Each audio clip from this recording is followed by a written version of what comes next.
Hola, soy John de Bible Project y este episodio es la parte final de una conversación entre Tim y yo sobre el Espíritu Santo. En el primer episodio hablamos de la palabra hebrea ruach, que se traduce como viento, aliento y también como el Espíritu de Dios.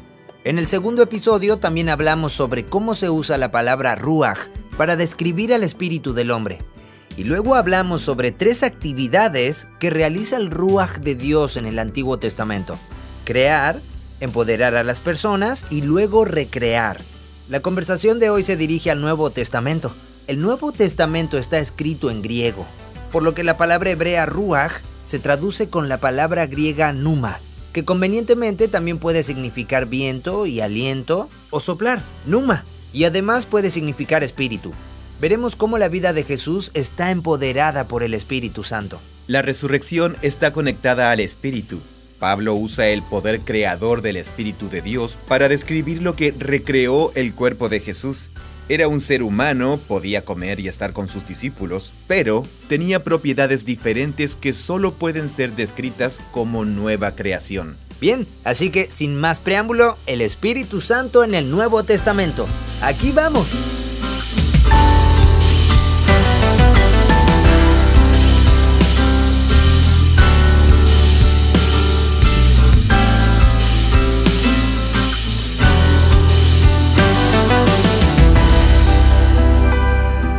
La forma en que se habla del Espíritu en el Nuevo Testamento coincide con estas 3 obras principales del Espíritu de Dios en el Antiguo Testamento. En cada uno de los evangelios, especialmente en Mateo y Lucas, los orígenes de Jesús están conectados con la obra creadora del Espíritu. Así que en Mateo y Lucas hablan del embarazo de María de Jesús como resultado de la actividad del Espíritu. Y aquí vemos al pneuma ahora en el Nuevo Testamento. Pero eso no es una sorpresa para nosotros. Ya sabemos que el ruach de Dios se mueve y crea vida en lugares oscuros e inhabitables, ya sean las aguas. Sí, o un útero estéril. Sí, o un útero. Sí, así es. El Espíritu desempeña otro papel clave en la historia de Jesús en su bautismo.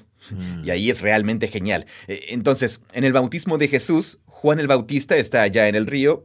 No es que vive en una camioneta junto al río, sino que va por el río Jordán y está iniciando este movimiento de renovación de los arrepentidos de Israel. Entonces Jesús viene y Juan lo identifica como el líder, como aquel que renovará el pueblo de Dios. Y luego, mientras él estaba orando, Jesús está en el agua y dice: los cielos se abrieron. Marcos dice que los cielos se rasgaron. Y el Espíritu Santo descendió sobre él en la forma física de una paloma. Y luego la voz de Dios habla del cielo: tú eres mi Hijo amado, en ti me he complacido. Así que, amigo, la historia del bautismo es tan genial. Sí, total. Aquí está pasando de todo. ¿Por qué el pájaro? ¿Cierto? Entonces, paremos y pensemos. ¿Se nos ocurren otras ocasiones en las que el Espíritu de Dios se manifiesta así? Se manifiesta en algo parecido a un pájaro haciendo algo sobre las aguas? Sí, en Génesis 1. Sí, página 1. Estaba sobrevolando. El ruach de Dios se movía como volando sobre las aguas.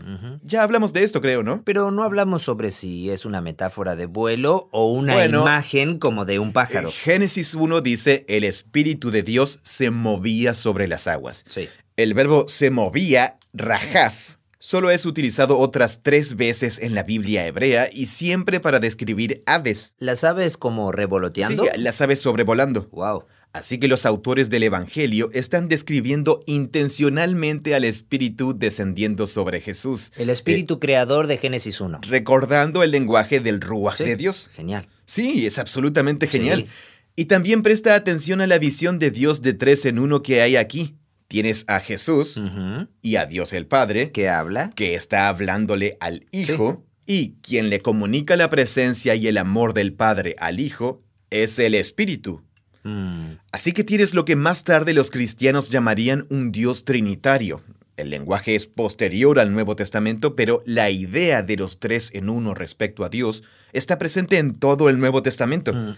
Esta historia es una de las más importantes. Ahora, dice el Espíritu Santo, y es la primera vez que hemos usado esa frase en toda esta conversación. No, David dijo Espíritu Santo. No quites de mí cierto. tu Santo Espíritu. Ok. Sí, el Espíritu Santo aparece un par de veces en el Antiguo Testamento. En general es el Espíritu de Dios. ¿Cuál es el equivalente en hebreo ahí para santo? Santidad, Kadosh. Kadosh. ¿No hablamos de eso en el video sobre la santidad? ¿Solo la palabra de vocabulario? Sí, Kadosh. Sí. No quites tu ruach de Kadosh de mí. Sí, así que recuerda, la santidad se refiere a la singularidad de Dios. Es único en su especie, refiriéndose específicamente a su rol de creador, del autor de la vida. Entonces, si ocurre tan poco en el Antiguo Testamento, ¿por qué se convierte en vocabulario estándar en el Nuevo Testamento? Es interesante, es una buena pregunta. Tendría que indagar más sobre eso. Estoy seguro de que alguien pensó en eso, pero ahora no lo sé. No es la única forma en que se describe al Espíritu en el Nuevo Testamento. El Espíritu es descrito como el Espíritu Santo, el Espíritu de Dios y el Espíritu de Jesús en el Nuevo Testamento. Pero en todos los casos se está refiriendo a la presencia personal de Dios. A la presencia personal de Dios. Bien. Pero en el Nuevo Testamento, igual que en el Antiguo Testamento, aunque se ve más claro en el Nuevo Testamento, es una presencia personal distintiva. Es distinto de Jesús y es distinto del Padre. Y aquí entramos en el Dios de tres Pero en uno. Jesús lo tiene. Sí. Lo interesante es que Jesús a partir de aquí continúa, todos los evangelios hablan de ello, pero el evangelio de Lucas lo destaca más que cualquier otro. Bien. Es que en su ministerio en Galilea anunciando el reino, Lucas menciona en varias ocasiones que Jesús es guiado por el Espíritu. Él habla por el Espíritu, o como en Lucas 4:1, Jesús, lleno del Espíritu Santo, volvió del Jordán. Así que lleno, ahora estamos usando la metáfora de agua, él está lleno hasta el tope. Él es como una vasija, como un recipiente lleno del Espíritu.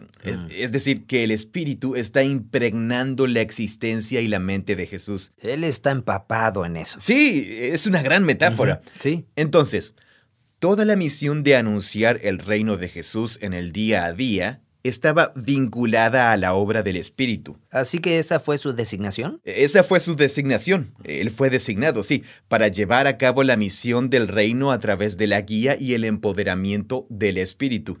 Así que esas dos actividades están incrustadas en la escena del bautismo, sí, así es. Porque es el momento en el cual recibe su designación, pero a través de este lenguaje y forma de... Nueva creación. El Espíritu Creador. ¿Nueva creación o simplemente creación? Bueno, se hace eco de Génesis 1, pero Jesús está aquí para hacer realidad esa nueva creación de la que habló Isaías. La otra obra específica de la historia de Jesús en el Nuevo Testamento es que la resurrección está conectada con el Espíritu. Justo al comienzo de Romanos, Pablo habla de Jesús como el Hijo de Dios, nacido del linaje de David, quien fue declarado como el Hijo de Dios con poder cuando resucitó de los muertos por el Espíritu Santo. Él literalmente dice conforme al Espíritu de santidad.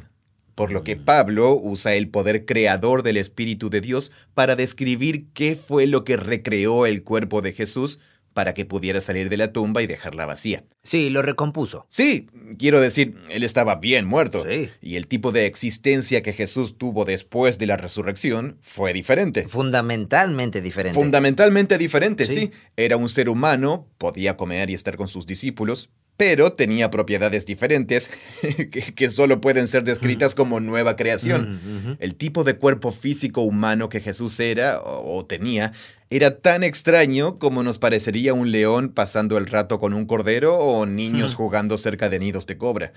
Y para los autores del Nuevo Testamento, en este caso Pablo, esta es la obra creadora del Espíritu. Y en 1 Corintios 15...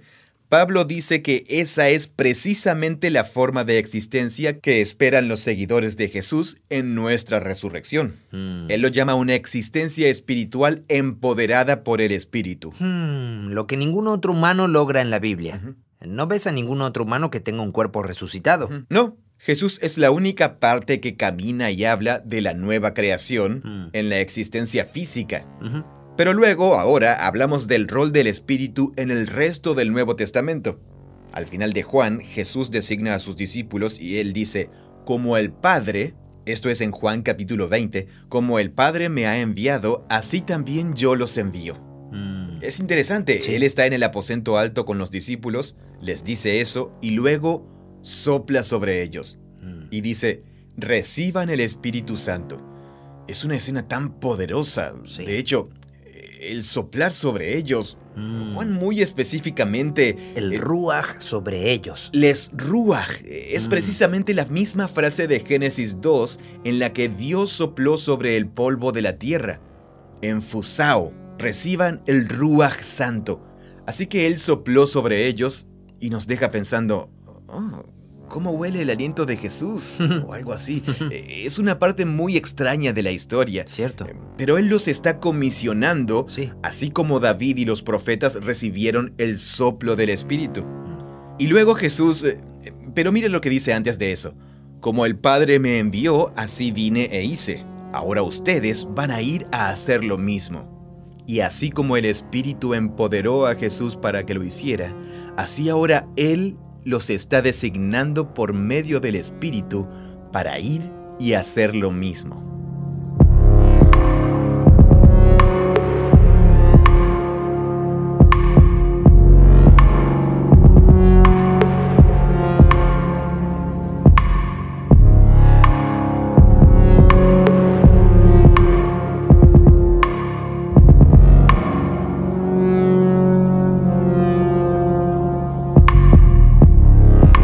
Así que ahora estamos en Pentecostés. Bien. Todo el concepto del Espíritu llenando al pueblo de Jesús, empoderándolos, descendiendo sobre ellos, todo esto es vocabulario del Antiguo Testamento, pero ahora todo está sucediendo a través de Jesús. Así que el libro de Hechos comienza usando un viento, ¿no? Están en Pentecostés, Sí. los seguidores de Jesús están en ese aposento alto, y se nos dice que un viento violento entra en la Un habitación. ruaj violento. Un ruaj, sí, y ellos se miran unos a otros en la habitación que está llena de este huracán de viento, se miran unos a otros y hay pequeños fuegos, Sí. mini fuegos por encima de la cabeza de todos, lo que es claramente una referencia al pilar de fuego y la nube que descendió y reposó sobre el tabernáculo y el templo. Así que ahora estamos fusionando las líneas argumentales del Espíritu y el templo. ¿Y eso se fusionó en el Antiguo Testamento? ¿Que el Espíritu de Dios llenó el templo? Es interesante. No. ¿El ruaj no. de Dios no llena el templo? Sí, el Ruach de Dios es el Kavod de Dios. Su gloria Ah, su gloria. es lo que llena el templo. Sí. En el Nuevo Testamento, el Espíritu de Dios es quien viene a morar en su nuevo templo, que es la comunidad de seguidores de Jesús. Y luego todos ellos son llenos del Espíritu Santo. Por lo que llegamos a la metáfora de la designación y del líquido.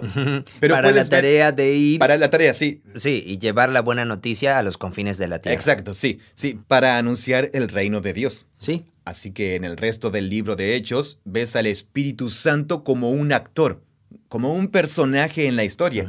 Así, por ejemplo, en Hechos 13, Pablo y Bernabé están trabajando en la iglesia de Antioquía y el Espíritu Santo dijo, aparten a Bernabé y a Saulo para mí. Otras veces en la historia Jesús aparece y dice cosas, pero luego a veces en el libro de Hechos el Espíritu Santo simplemente aparece y dice cosas.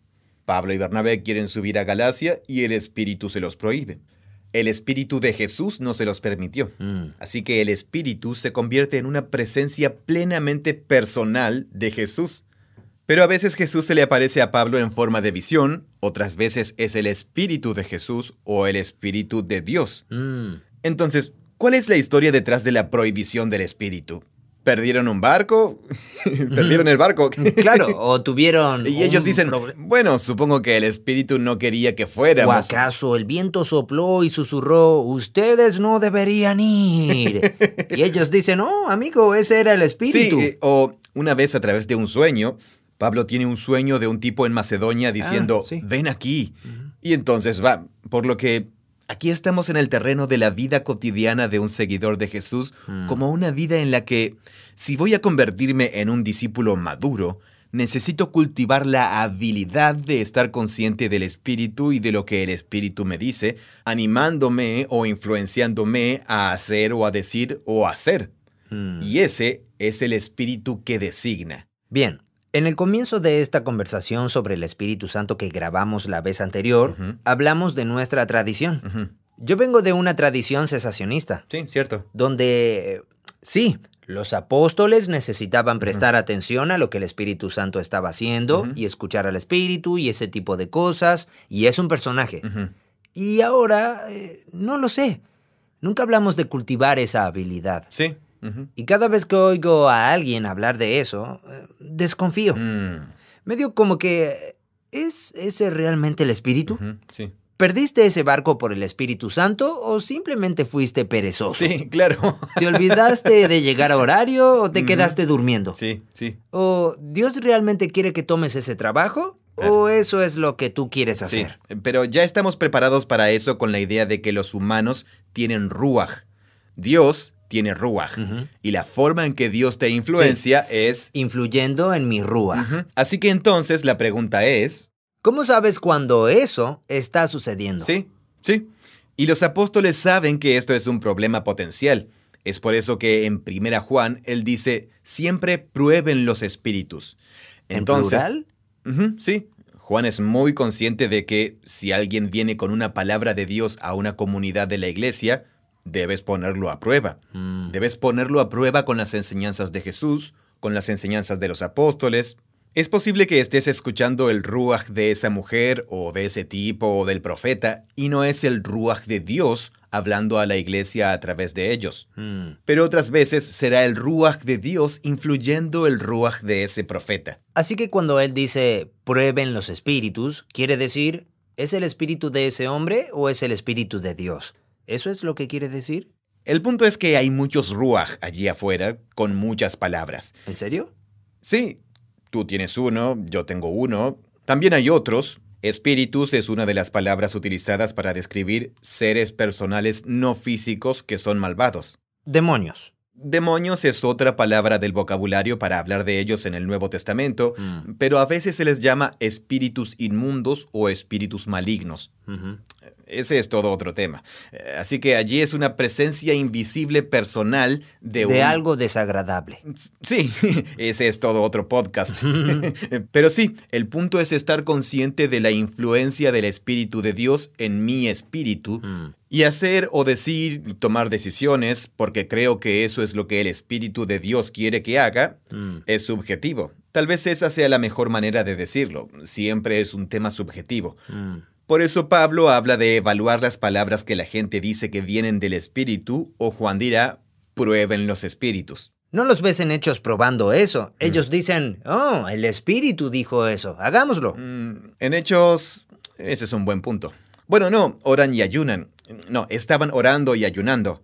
Hechos 13, déjame mirar. Hechos 13, en la iglesia que estaban en Antioquía había profetas y maestros. Bernabé, Simón, Lucio, Manaén y Saulo. Mientras adoraban al Señor y ayunaban, el Espíritu Santo dijo, aparten a Bernabé y a Saulo para mí. Así que están en un tiempo de oración. Presumimos que estaban discerniendo lo que Dios quería que hicieran. Así que tengo que empezar a asumir lo que estaba sucediendo allí, en cierto sentido. Sí, hay una especie de historia no contada. Porque podrían haber estado sentados allí, en una habitación, todos orando y ayunando, y un tipo dice, oigo a Dios diciéndonos que no vayamos. Y luego otra persona dice, eso es lo que Dios me está diciendo también. Y luego otra persona dice, sí, eso es lo que estoy escuchando. Y dicen, bueno, no debemos ir. En este caso se supone que deben ir. Sí. Estaba Pero viendo luego en el capítulo 16 se les prohibió. Claro, sí. Hay una historia no contada allí. A través de algún medio que Lucas no menciona, ellos disciernen que el Espíritu les dice que no suban a Galacia. Podría ser circunstancial, perdieron el barco. Podría ser que ellos y algunos otros, todos oraron y lo discernieron. Y juntos discernieron y lo entendieron. Exacto, sí. O podría haber sido que el Espíritu de Dios descendió como una paloma y dijo, no vayan. Aquí hay otra forma en que el Espíritu obra. En Hechos capítulo 15 hay un enorme debate sobre si los cristianos no judíos debían comenzar a obedecer los mandamientos de la Torá, como algunos cristianos judíos decían que debían hacer. Así que Pablo, Bernabé y los apóstoles, todos se reúnen en Jerusalén, tienen un debate serio, como una disputa, están discutiendo y desenvainando sus Biblias, es un largo debate, y finalmente llegan a una resolución y escriben una carta. Y lo que dicen en esta carta, perdón, un momento, dicen: los apóstoles y los ancianos a los gentiles creyentes en Antioquía, Siria y Galacia, escuchemos esta noticia, así que todos acordamos reunirnos y hablar de esto. Y le pareció bien al Espíritu Santo y a nosotros. Oh, wow. Y luego continúan y hablan de su conclusión. Así que llegaron a una conclusión y Dios dijo, me parece bien. O el Espíritu Santo de Ellos Dios. discernieron, por medio de todas estas personas piadosas y sabias que estaban reunidas, debatiendo, orando, con las Biblias abiertas, y llegaron a un acuerdo unificado. Lo cual es sorprendente dada la diversidad de personas en la habitación. Y discernieron que esto era obra del Espíritu de Dios. Así que dicen, le pareció bien al Espíritu Santo y a nosotros, y esto es lo que decidimos. ¿No es eso interesante? Sí. Así que podía ser a través de profetas, podía ser con un debate abierto con la Biblia y oración, ¿sabes? Es interesante. No quiero ser demasiado puntilloso, pero con eso están diciendo, llegamos a esta conclusión de forma independiente, llegamos a esta idea y después Dios la aprobó, o están diciendo, por llegar a esta idea juntos, ¿esa es realmente la idea de Dios? No estoy seguro de que estén separadas. Creo que el punto es que ven esas dos como unificadas. Esta es la idea a la que llegamos, por lo que discernimos que eso es a lo que Dios nos llevó por el Espíritu. ¿Nos llevó a...? Bueno... O, porque la expresión allí... Le pareció bien al Espíritu Santo. Bien. Y a nosotros. Bueno, ¿a qué se refiere eso? Todo lo que tenemos es la historia de ellos teniendo un gran debate, una sesión de interpretación de la Biblia y una reunión de oración. Entonces luego lo que dicen es, le pareció bien al Espíritu y a nosotros también. Esto es lo que deben hacer. Entonces, ellos creen que su conclusión a través de todo ese proceso es lo que le parece bien al Espíritu y a ellos.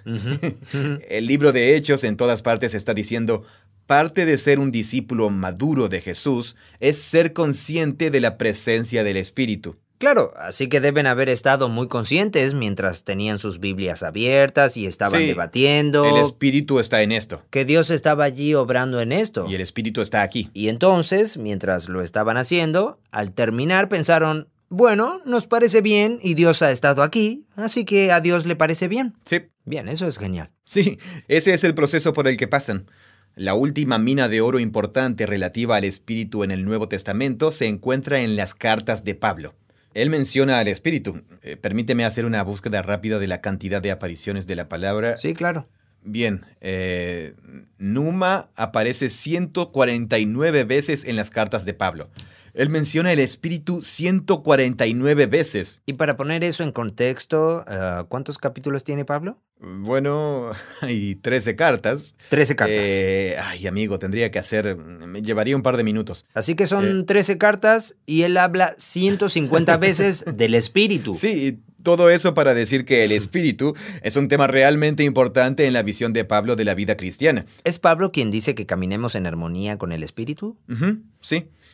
Amigo, el mejor libro sobre el Espíritu y Pablo es de un erudito llamado Gordon Fee. Se llama La presencia empoderadora de Dios. Es exhaustivo. Él estudia en detalle los 149 casos. ¡Oh, wow! Y los agrupa en categorías. Es un estudio muy útil. ¿Es un libro académico súper friki o se puede...? Oh, sí. Digo, es un estudio exhaustivo. No está jugando. Bien. Pero no ostenta del griego o del hebreo. Deja la mayor parte de eso en las notas de pie de página y cosas así. Ah, fantástico. ¿Sí? ¿Puedo hacer una pregunta? Sí. Hablamos de estas 3 actividades en el Antiguo Testamento. Crear, designar, nueva creación. Y parece como que el hecho de designar sucedió por un tiempo. Sí, claro. Y ahora, en el Nuevo Testamento, hay designaciones, pero ya es un estilo de vida, ¿cierto? Sí. Y no es solo del tipo, oye, para esta tarea. Es más como, es para una nueva forma de vida. Claro, sí. Así que ahora tienes que reorientar todo a través del Espíritu. ¿Esto es un avance nuevo o es más o menos como pensaba David? Bueno, de lo que hablamos es que David y Ezequiel sabían que era necesario que ocurriera. Es lo que esperaban que sucediera. Ok. Moisés también esperaba eso. En el desierto, él pronuncia estas palabras en número 11. Ojalá todo el pueblo del Señor tuviera el Espíritu sobre ellos.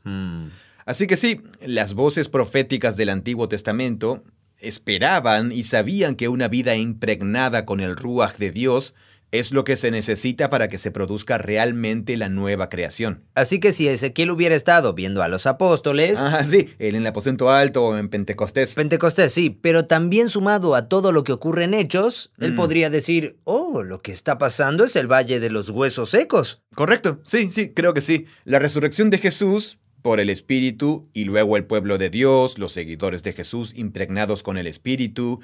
En el libro de Hechos, todos los apóstoles están diciendo muy claramente, esto es lo que anunciaban los profetas. Sí, ni siquiera hablamos de... hay tanto que explorar aquí que no podemos hacerlo necesariamente en un video. Pero, por ejemplo, en Pentecostés, Pedro da su sermón, porque lo que comienza a suceder cuando la gente recibe las lenguas como pilares de fuego sobre sus cabezas, es que hablan todas estas lenguas que ellos no conocían. Y en ese lugar había israelitas de todas partes del mundo, y todos entienden, se unen, todos se convierten y siguen a Jesús como un pueblo. Así que Israel es renovado allí mismo en Pentecostés. Las tribus se vuelven a unir. Así que Lucas está tratando de decir que esta es la nueva creación de Israel, el pueblo del pacto de Dios. Luego eso mismo le sucede a Cornelio y a los gentiles. Aparece otro derramamiento del Espíritu y luego estas personas no judías comienzan a hablar en idiomas desconocidos, se les llama lenguas.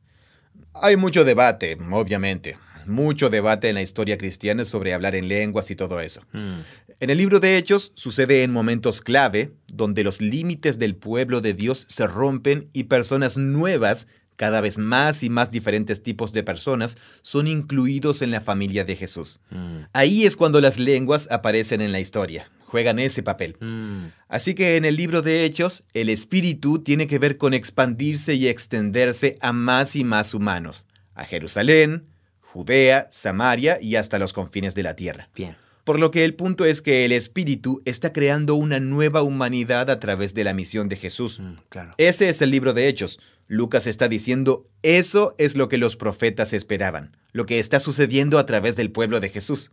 Ahora, eso no es todo lo que los profetas esperaban, porque los leones no están acostados con los corderos. Sí, exacto. Y el conocimiento de Dios no ha impregnado la tierra. El mundo no se parece a Isaías 11. Y la gente va a morir. Sí. Y luego ser resucitada. Sí. Entonces lo que... Todavía hay injusticia, muerte y todo eso. Así que es solo un aspecto de lo que esperaban. Es un aspecto, sí. Sí. Y aquí llegamos al gran marco argumental de la Biblia, y es que Jesús inaugura el reino de Dios. Él sale de la tumba caminando y hablando de la nueva creación, y Pablo habla de la presencia del Espíritu como un anticipo. Él dice eso en 2 Corintios y Efesios, que es un anticipo de la nueva creación. Así que todavía estamos en esto. Todavía estamos en el anticipo. Sí. La inauguración. Sí, los teólogos llaman esto el ya, pero todavía no. No estamos en el segundo pago de la hipoteca. Sí, Esto todavía es el anticipo. Correcto, sí. Sí, estamos en este periodo donde la nueva creación realmente ha comenzado.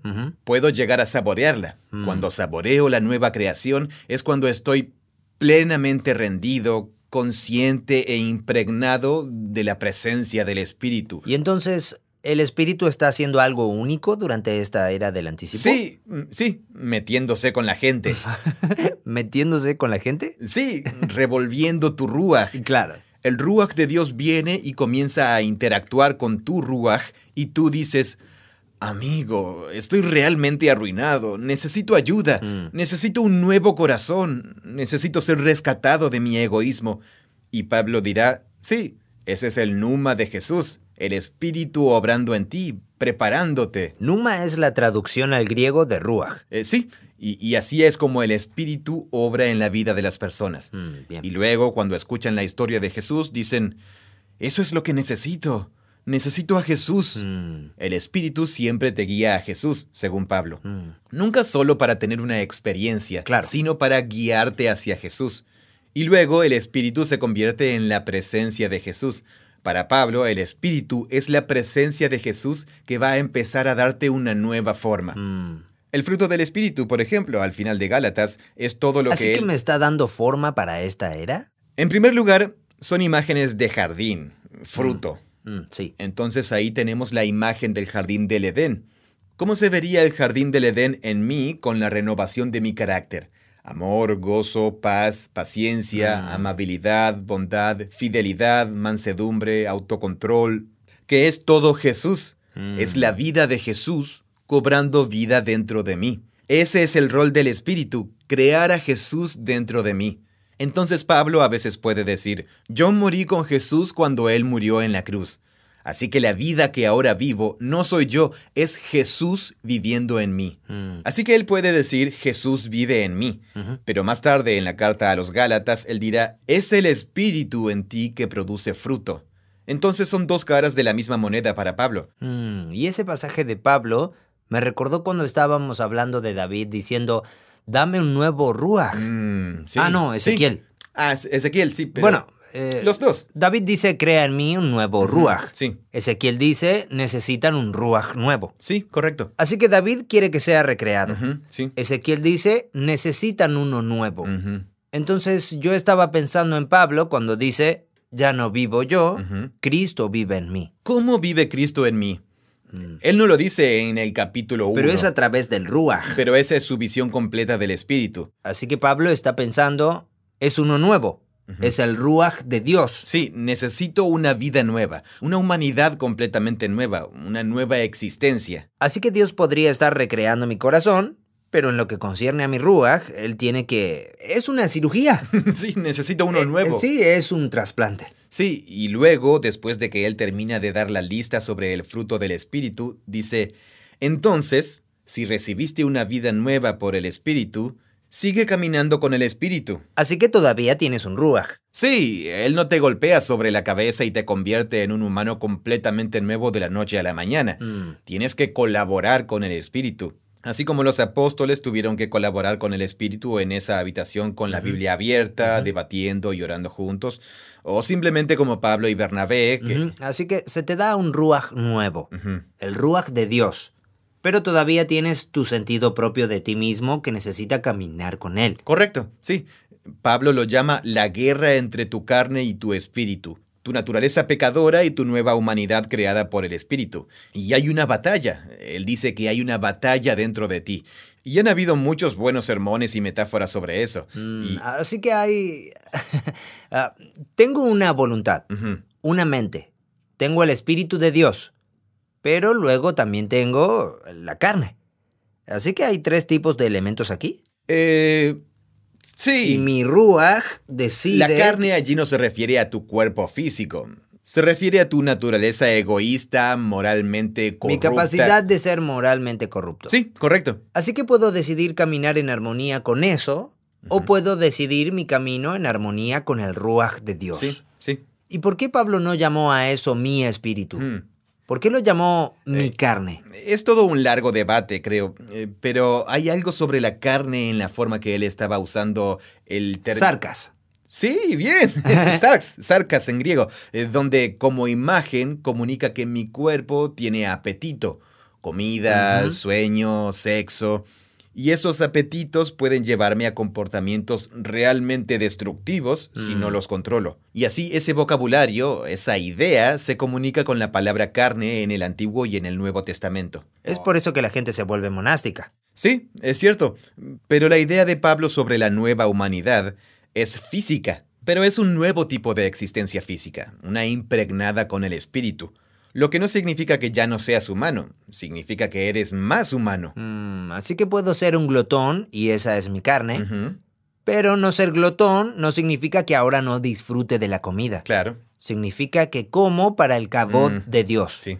como para la gloria de Dios. Comes y bebes para la gloria de Dios. Y para hacer eso tengo que caminar con el Espíritu de Dios. Sí. El Rauj de Dios. El Ruach. El Ruach.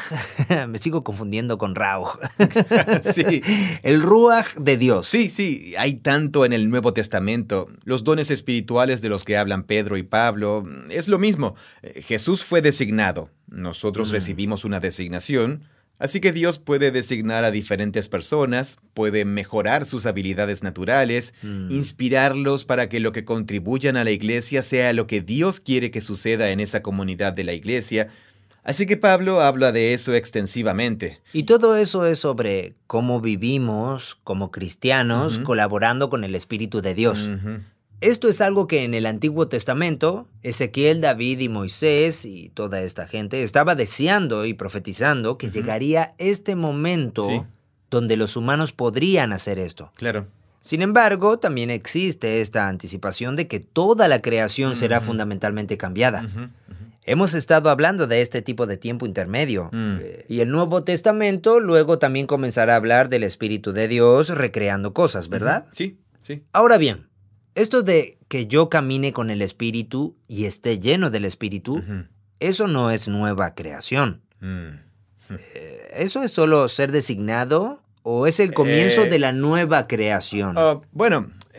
Hay dos maneras en que Pablo hablará del Espíritu. Una es en cuanto a la designación. Bien. Él te designará como un buen líder o un buen sirviente o un buen administrador en la iglesia. ¿Esos son dones espirituales? Dones espirituales. Ok. Pero luego está la transformación del carácter moral, Ok, sí. la renovación ética.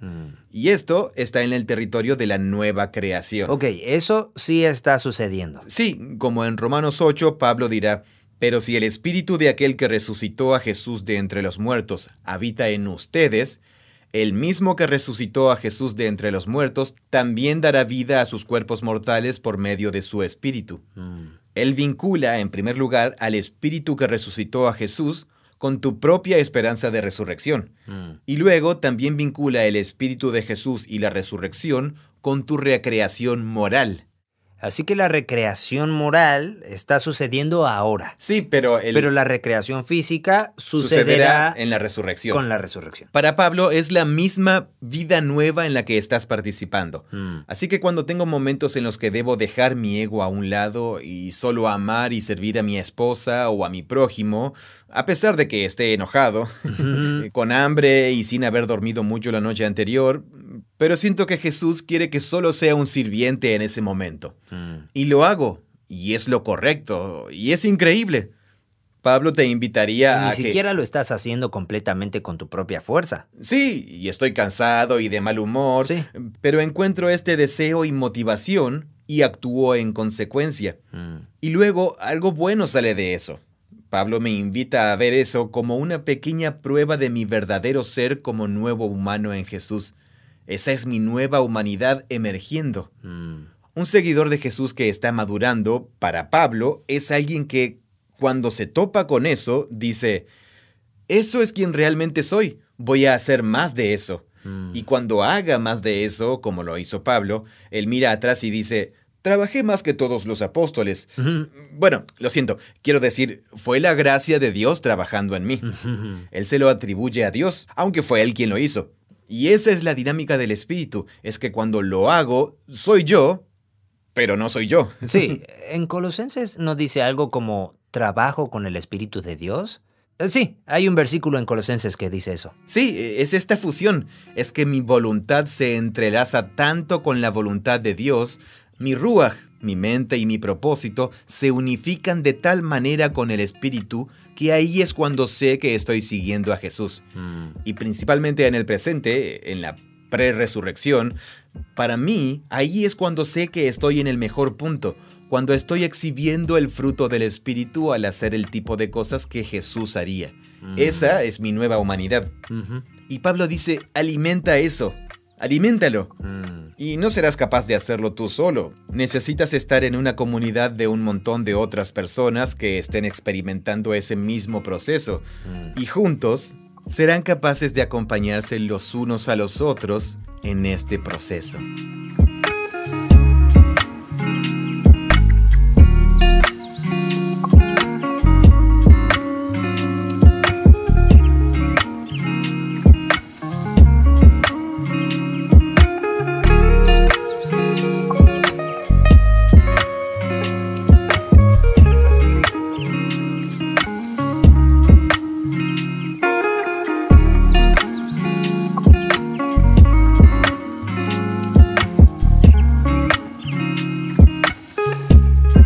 Así que la vida de un cristiano, una manera de pensar en ello es realmente aprender a vivir en este periodo inaugural y a entrar en un aspecto de él, permanecer allí y hacer eso como una comunidad. Sí, claro.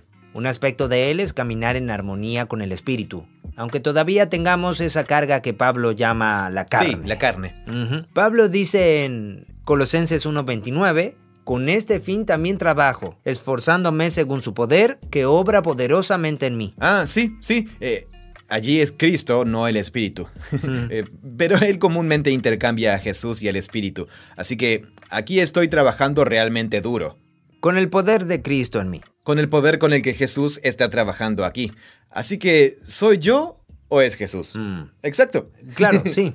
También realmente me estoy aferrando a esta idea de la era inaugural, porque todavía estamos en ella. Y pasaron 2000 años. Sí. Así que no es como un momento en el tiempo.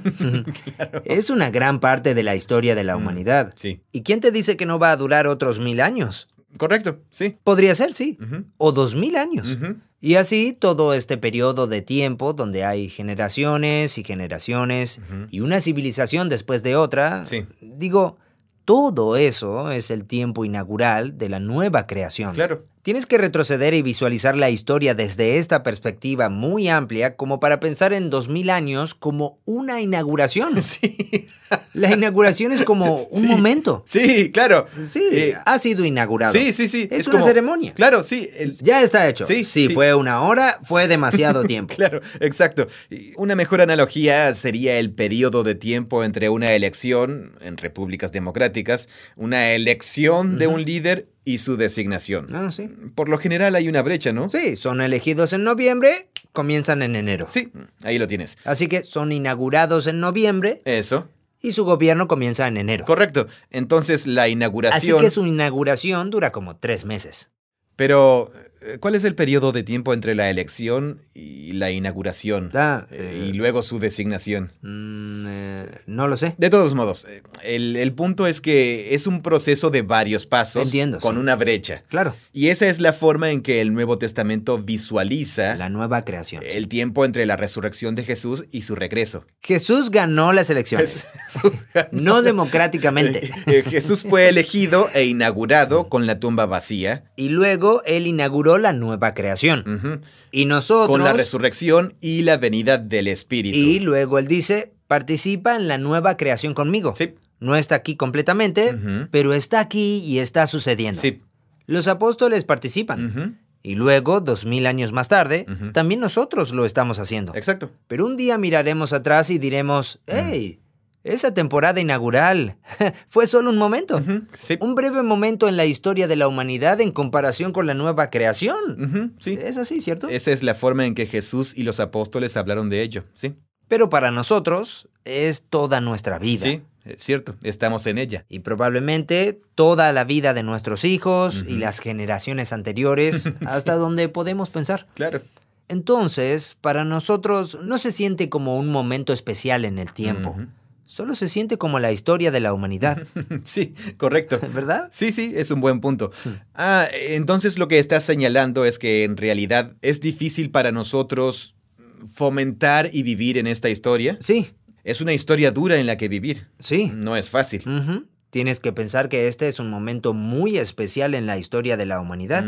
Quiero decir, no hemos hablado de la eternidad mucho, pero si la vida es eterna y los humanos y Dios viven durante un largo tiempo juntos, claro, la humanidad continuará existiendo durante un largo tiempo. Este momento, ya sean 2000 años o 10,000. O 20,000, sí, correcto. Es un parpadeo en la historia de la humanidad. Y es un momento de transición muy significativo. Sí. Está en el centro de la creación, de la nueva creación. Exacto. Es como que se construyó con los profetas y luego fue inaugurado con Jesús. Y ahora nos toca vivir en él. Y ahí es donde estamos en este momento. Y solo reorientar mi mente hacia eso parece importante.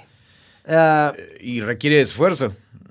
Creo que especialmente... Sí, se necesita un gran esfuerzo. Sí, en el mundo occidental moderno, con nuestra narrativa, historia cultural de progreso, educación política, progreso tecnológico. Sí. Esa es una narrativa que dice, estamos ya en la cúspide del pináculo. O nosotros podríamos crear el pináculo, algo así.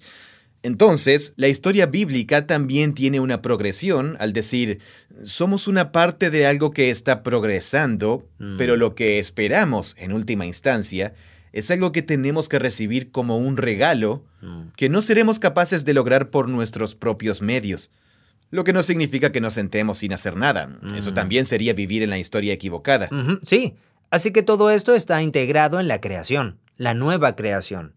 Para entender el espíritu, si entiendes la creación, la nueva creación, entonces el espíritu encaja perfecto en el mismo lugar. Sí. Pero esto no es sobre el video de la nueva creación. No. Este es el video del Espíritu Santo. Sí. Y se superpone. ¿Se superpone? Se superpone significativamente. Sí, así que el video... Porque, ¿qué significaría para ti si digo, el rol del Espíritu Santo es generar la nueva creación? Si eso no representa una categoría en tu mente. Sí, es cierto. Así que tenemos que hablar de eso.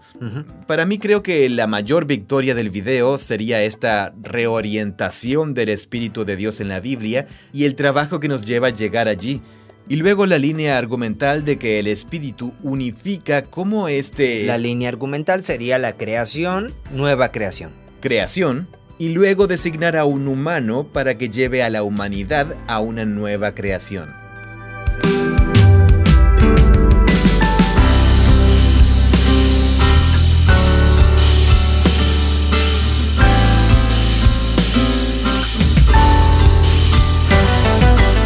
Gracias por escuchar esta parte final de la conversación sobre el Espíritu Santo. Esperamos que hayas disfrutado de esta serie.